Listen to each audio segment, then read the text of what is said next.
Hey family, it's Dr. Flava, your wellness foodie pharmacist, and I'm going to teach you how to cook the perfect salmon over Creole pasta with charred Brussels sprouts with bacon. Yummers! So let's get started. So I have some turkey bacon here. I had to unthaw it because I purchased it in bulk, and I'm unthawing it, and now I'm cutting it up and cutting it into pieces. Now, if you didn't have it frozen, you could have just placed it in already chopped up, but since this was frozen, I did so. So I'm just chopping it with cooking shears now.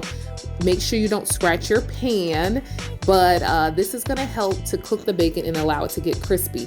I did add a little bit of grapeseed oil initially to the pan to get it to cook well. So I'm just sauteing it around. This is uncured turkey bacon. Now you see I have my Brussels sprouts. I'm cutting off the stems and peeling off the skin. You wanna peel off that excess skin because it's a little bit bitter. And you see I'm doing it like so, and I'm gonna rinse these off after I cut off all of the stems, and just cutting off the stem and discard the outside. Some people cook it, but a lot of times the outside has bruisings and different things, so I just peel it off, okay? So do this like so, the way I'm doing it in the video. Place it inside of another bowl, and I'm going to rinse that off. You won't see that in this video, and the turkey bacon is still cooking.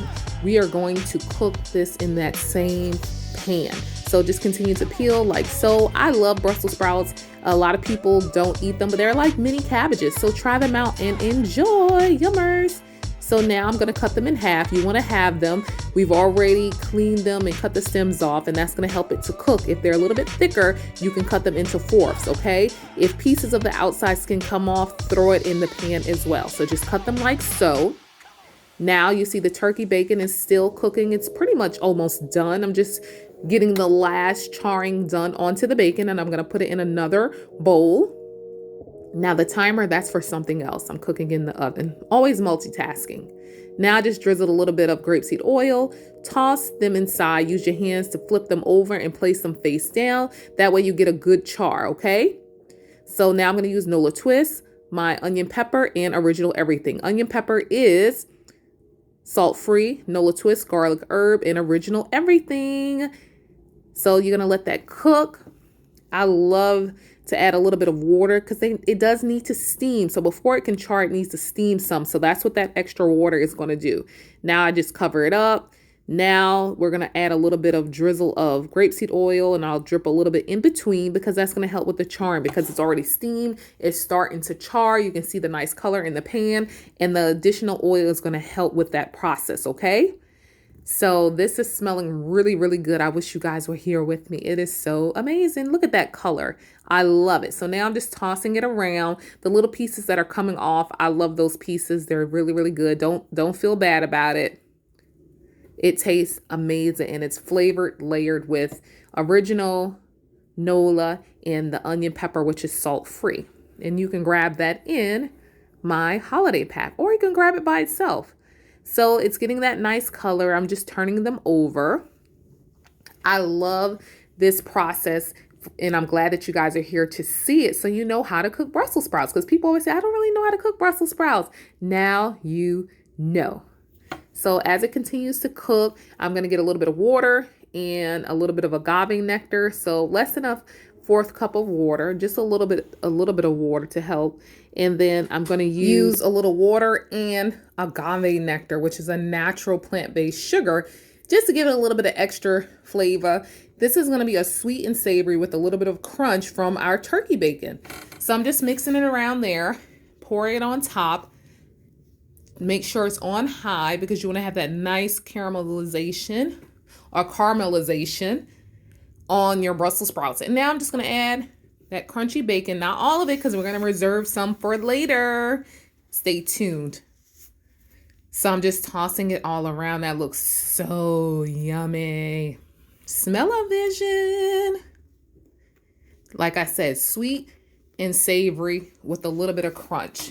And of course, we flavor layered it earlier, and I'm just tossing it around, getting all of those nice charrings on the Brussels sprouts. So now there you have it. You know how to make your Brussels sprouts taste yummy. Let it steam, and I'm just giving you a little zoom action there. Ooh, look. Yum, yum, yum, yum, yum, yum. So now we're going to move on to salmon. How to prepare the perfect salmon.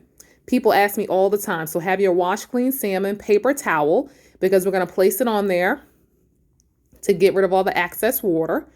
And then you also want to, after that, we're going to pat it dry. But I have 2 large pieces and 2 smaller pieces. I buy my salmon whole. So what happens with that is you have some pieces that are thinner, okay? So make sure you pat it dry. That's going to help to give it that nice brown color. Now the salmon is all ready to be seasoned. I'm going to put Original Everything, which is an all-purpose seasoning. And I love this one. It gives it like smoky flair, and it's only 90 milligrams of sodium. And then we just make sure we want to rub it into the flesh. Some pieces are thicker than others, so just rub that in. Now I'm going to use my NOLA twist, which is a garlic herb flavor. I love this one, and it's going to give it a great flavor. I just shook it up because I want all of those herbs to get onto the salmon. So just season it like so. This is my flavor layering method. That's going to help to give it a more blackened-like flavor. Now you have a hot pan. Make sure it's hot. You want to add some grapeseed oil to the pan like I did so. Since this pan is not a non-stick pan, you do want to add oil, but not too much oil, because then what happens is it can become too oily. The fish already has its natural oil. Now I'm just making sure it's hot. I just tested it out with a smaller piece of salmon. Now by having your temperature on high, that is going to help the salmon to get that nice color.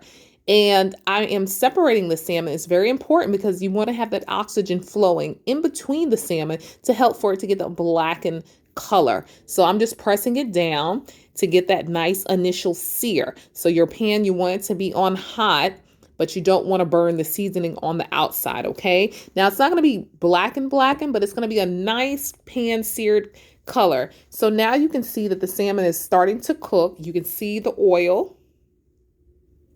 I'm just showing you there. It looks so good and it's changing colors. So for thicker cuts of salmon, you do want to turn it on its side. I'm trying not to break this piece because it's a little bit split. Turn it on its side because it's so thick. And I'm just showing you there. So you can do that for maybe about 30 seconds or so, 30 seconds to a minute on each side, because this is a really thick piece of salmon. And I'm trying to show you without breaking the salmon because I am doing a video and I want it to look pretty. So I'm turning this one completely over. That's a thinner cut. Now I'm letting it cook because I wanted to get a fork. The fork is going to help to turn it over. And you don't want to have to keep flipping it over if you don't have to. But in this case, this is a thicker piece of salmon. So now I'm turning it on its side so it can cook the inside, the internal part of the salmon. And then this other larger piece, I'm turning it on the side for it to cook some. You can see this is a really thick piece of salmon, and salmon varies. If it's thin cuts, you don't have to do this, but if it's a thicker cut, you want to make sure that you turn it on its side for it to continue to cook. So it looks like the smaller pieces should be done shortly. I'm going to remove those and we're going to continue to let the thicker cuts cook. Now I'm just taking fresh lemon juice and drizzling it on there. Be mindful that is liquid and oil mixing together. So I did have a little bit of popping action. And as you can see how much oil is in there. That's why you don't want to have to put too much, because the salmon naturally has its own oil, and as it cooks, the oil is coming out of the salmon. So you don't have to cook it in a lot of butter or a lot of oil. Now I'm covering it only because these are very thick cuts of salmon, okay? So it's cooking, it's doing its magic. Probably cooked for about 12 minutes total. And now I'm taking it out and plating it. It is so delicious. Yummy, yummy, yummy. Now look at our beautiful colored salmon. This is how you cook the perfect salmon. I love salmon. It's something easy to cook. It's a great source of protein. And I'm just drizzling a little bit of parsley flakes just for you guys to give it a little bit of color. Yummers. And a little bit more lemon juice. And I'm showing you the spices, NOLA and Original. Yummers. So now we're going to go on to our pasta. So I like to use linguine or fettuccine. This is bronze cut pasta. It's cooking. I'm just tossing it all around, making sure that it is actually ready, because we're going to make this into a Creole pasta. And this is just a little bit of a fancy cut, Pasta is pasta, but you have different types: spaghetti, fettuccine, rigatoni. I like the fettuccine or linguine just for the look of it. It just looks really nice, and it goes very good when you're making a creamy pasta. Okay, so I'm just letting it boil. When you let it boil, you make sure you want to add a little bit of grapeseed oil and some salt to season the actual pasta. So you guys are watching water boil. You know how to cook pasta, but cook it to where it is tender, okay? You don't want it to be too soft, because it is going to cook more with the inside the sauce. So now we're going to take that out, and we have another pan there. I'm reusing the pan with the salmon. We have heavy cream, NOLA twists, and original everything. Turn the pan on high. As you can see, this is already cooking. You want to cook it down to where it gets thick, and then stir it around with the seasoning. I added some bell peppers, onions, and green onion to flavor it.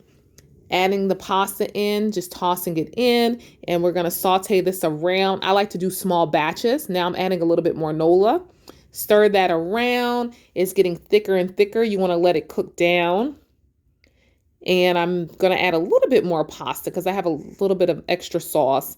But the key to this is to make sure you cook that heavy cream down. It's not white any longer because of the seasoning, and I let the water cook out of the heavy cream. And that's why you saw it getting thick. But if the heat is too high, it's going to become more like a grease or oil because the fat in the water is separating too much, okay? There goes that extra bacon that you reserved. That makes this, it sets this pasta off, I'm telling you.